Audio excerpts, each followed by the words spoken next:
Malala ni fuku yanao Jesus yo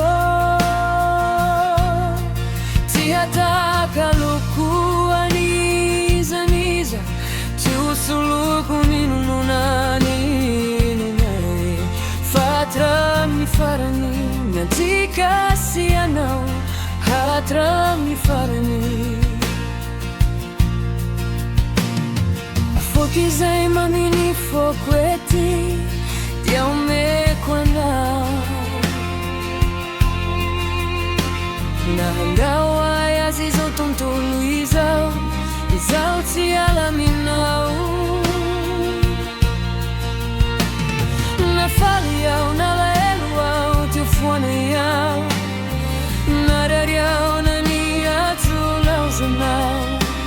Kainti yao mi vodu fana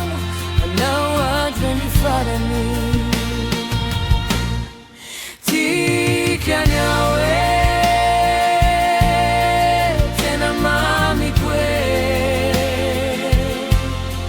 Tena tikindindra Malala ni foko Yanao Jesus yo Tiataka luku aniza niza Tiusului kumino na mino nae Fatra mi farani Nyanzika siyanao Hatra mi farani